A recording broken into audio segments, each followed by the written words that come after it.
জি, আসসালামু আলাইকুম। আমাদের আজকের পেশেন্ট উনি হচ্ছে নোমান ভাই, ওনার বাসা মিরপুরে, ঠিক আছে, 13 নম্বরে। তো ভাই আমাদের কাছে আসছিল, ওনার প্রবলেম ছিল, ফিস্টুলার প্রবলেম ছিল। তো আমরা ওনার অপারেশন করছিলাম। অপারেশনটা করেছিলাম গত মাসের 15 তারিখে। তো 15 তারিখের হিসেবে আজকে 6 সপ্তাহ অপারেশনের পরে সে আজকে প্রথমবার আসছে, এবং আলহামদুলিল্লাহ ওনার ফিস্টুলা একদম ভালো হয়ে গেছে। তো আমি বেশি কথা বাড়াবো না, সরাসরি আমাদের পেশেন্ট আর কি, নোমান ভাই, এখন আসলে পেশেন্ট বলা যাবে না, উনি তো ফিস্টুলার প্রবলেম ছিল, এখন ভালো হয়ে গেছে। ভাইয়া বলেন কিছু। আসসালামু আলাইকুম, আমি নোমান মিরপুরে থাকি। তো আমার ফিস্টুলার প্রবলেমটা ছিল প্রায় 3 বছর আগে থেকে হয়েছিল। তো এটাকে তেমন গুরুত্ব দিচ্ছিলাম না। তো পরে আস্তে আস্তে অনেক সমস্যা হচ্ছিল। তো আমি কি করব, কোথায় যাব, এটা নিয়ে চিন্তা করতেছিলাম। তো একদিন ওই ইউটিউবে এটা সার্চ দিয়ে ডাক্তার মাজেদ স্যারের দেখলাম আর কি, যে উনি এই বিষয়ে ভালো দেয়, পরামর্শ দেয় অনেক কিছু। তো তারপর আমার বাসার কাছেই, তো আমি এখানে আসলাম, ওনাকে দেখালাম।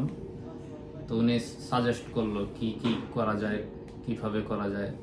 তো যেটা সবচেয়ে বেটার ছিল এটা উনি বলছে। তো আমি দেরি না করে এটা করেছি। তো এখন আমার চিকিৎসা হয়েছিল 15 তারিখ, আর এপ্রিল মে মাস হ্যাঁ, হ্যাঁ, মে মাসের মে মাসের 15 তারিখ। মে মাসের 15 তারিখ হয়েছিল। তো হওয়ার পর আমাকে যে ওষুধ দেওয়া হয়েছিল, কতগুলো নিয়ম কানুন দেওয়া হয়েছিল। গরম পানি দিয়ে প্রতিদিন পরিষ্কার করতে হয়। তো আমি ওই নিয়ম কানুনগুলো মেনে চলেছি। তো আজকে 1.5 মাস পরে আসলাম। ইনশাল্লাহ অনেকটুকুই ভালো হয়ে গেছে। তো এখন কোনো সমস্যা নাই।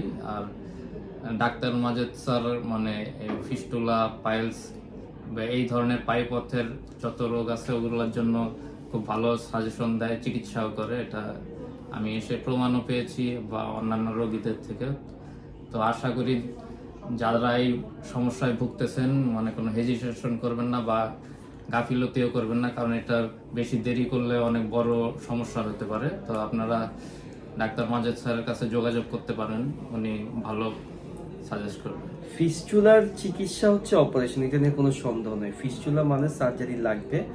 এখন আমি যে কথা বলি যে কার কাছে করছেন সে ফিস্টুলা রোগী অভিজ্ঞ কিনা, ফিস্টুলার বাইরের যে এক্সটার্নাল ওপেনিং ছিদ্র থাকে ওইটাকে অনেকে সামান্য ফোড়া মনে করে, ওইটাকে হালকা করে কেটে দেয়, দেখা যায় আবার হয়।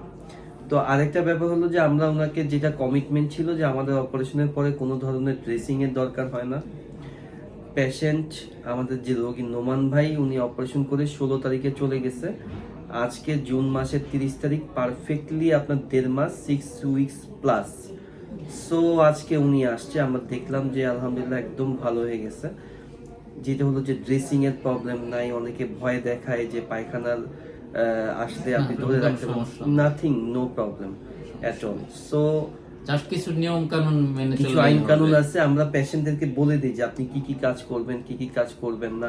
আমাদের একটা ফরম্যাট আছে, ওই ফরম্যাট অনুযায়ী অপারেশনের পরে, পাইপথের অপারেশনের পরে কাজগুলো কি কি করতে হয়, কি মেনে চলতে হয়, কি করা যাবে না, সবকিছু বলে দিই।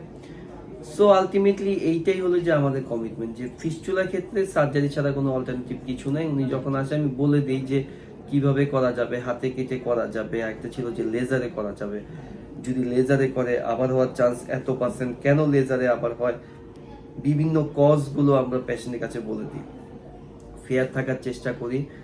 এবং যেটা পেশেন্টের সাথে যেটা কমিটমেন্ট আমরা আলহামদুলিল্লাহ একটা সৌহার্দ্যপূর্ণ হ্যাঁ, আচরণ থাকে, পরিবেশ থাকে। মানে এরকম না যে সে আসছে সার্জারি করতে আসছে, সার্জারি করার পর থেকে তার সাথে কোনো কমিউনিকেশন কিছুই নাই, আসলে তা না, নয়। না।